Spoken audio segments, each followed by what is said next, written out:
Ron, we're back and let's go ahead with another question. Ron, how can someone speak to the Spirit when they do not believe in prayer? And can I verbally speak to God within me, or can I quietly talk to my God self? Okay. There is I'm going to say a contrived question here. If you don't believe in prayer, then who are you talking to? What is your belief in non-prayer? Those are kinds of questions that I just really not sure how to answer. If you don't believe in something, why would you pray? Why would you talk to God if you don't believe He's going to hear you? It's one of those people who say, "I pray there ain't no heaven. I know there's no heaven, but I pray ain't no hell either." So uh, it's one of those kind of situations where we have we're living in duality. So we have good and evil that's presented to us from time to time. And when you start believing in those kinds of things or not believing in those kinds of things, then that creates the experience of your life. So, how can I speak to spirit when they do not?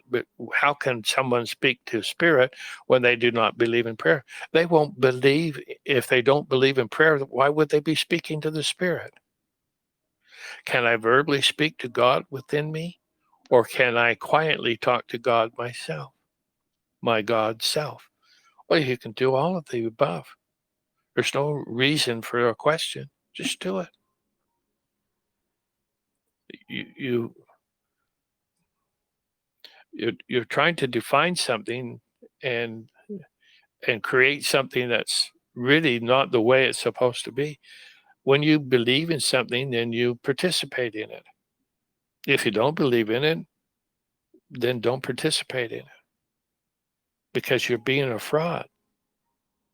And your authentic self is the thing that you have to honor. That's your integrity. So if I don't believe in prayer and I'm just praying, why would you want to pray if you don't believe in prayer?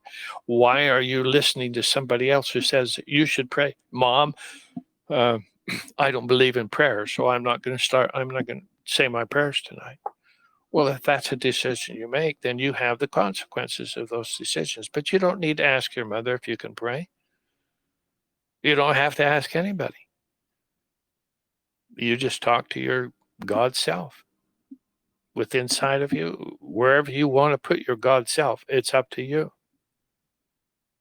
So I believe that I believe in prayer.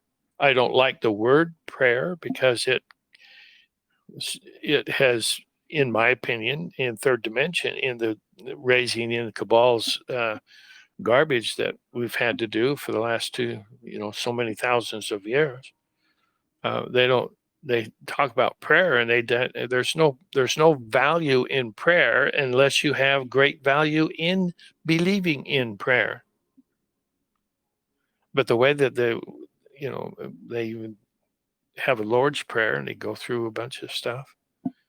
Well, that's a nice way to pray if you want to pray that way, and if you want to use those controlled terms for your prayers, then that's giving you an example. But why would you ever want to settle for an example when they can come from within?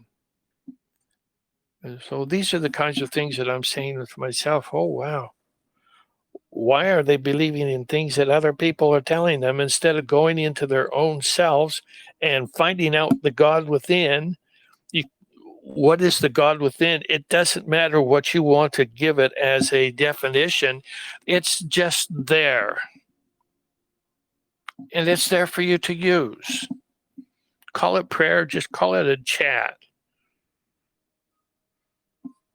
When I chat with, I come up with questions and I talk to my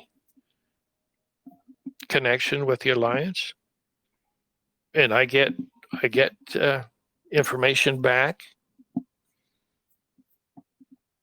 And I'll be honest with you. There's things that I'm not supposed to know yet. I ask about them, and there's things that I'm not supposed to know yet. Why?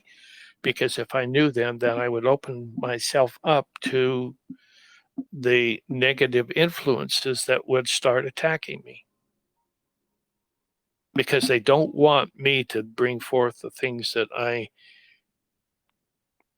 am not being, that are not being told to me.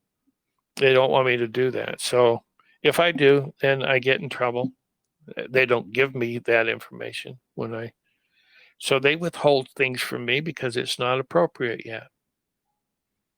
If I living in a cabbage patch and storks and all that sort of stuff, then I'm not ready for the reality of what life is about. So let's just be sure that we're not, let's be honest with who we are. Let's be honest with who we believe we are. Don't think that you're going to have some problem that cannot be overcome. You are the most powerful person in your life. And it's your job to take that power and create the life that you want. Did you hear me say create? How do you create? By focusing on the things that you want. When you focus on something, then that's going to be created. If you're focusing on the pain, you're going to get more pain. If you're focusing on joy and happiness and thinking of ways that can be manifest, then that's what will happen. It's all up to you. If you're tired of knocking your head against the wall, then stop doing it. Nobody's telling you to do that except for some idiot. So you're over there banging your head against the wall. Well, this hurts. I don't want to do this anymore. Okay, don't do it anymore. Don't listen to other people. Follow your own guidance from within. Then you can talk to the God self. You can talk to whomever you think is there to talk to. Just be authentic. And don't do things because of other people telling you to do it. That's just never going to work for you. It's none of their damn business to be telling you what to do. They're crossing dominions, and you have every right to live according to the light and the things that you want to create in your life to find joy and happiness. There's a boundary for you to set up. So these are the kinds of things that will help you to be who you are. I'm trying to tell you, you're a creator. You're creating the experiences of your life. Hope you're doing a good job with it and having joy and happiness. If you're not, whose fault is it? Nobody's creating my life. I'm being assisted. I'm being guided and directed. But ultimately, it's my choice. I can believe what I hear, or I don't have to. And there's no punishment. It's just I want to do things in the right way that I feel comfortable with. So that's the way I conduct my life experience. I hope you do too. It's a lot better outside of the swamp than trying to swim around and negotiate all of the monsters in there. Let's just get out of it. Start believing in things that are true, and your life will change. Okay, I hope we get to change our lives. Okay, Ron, with that, we will be right back.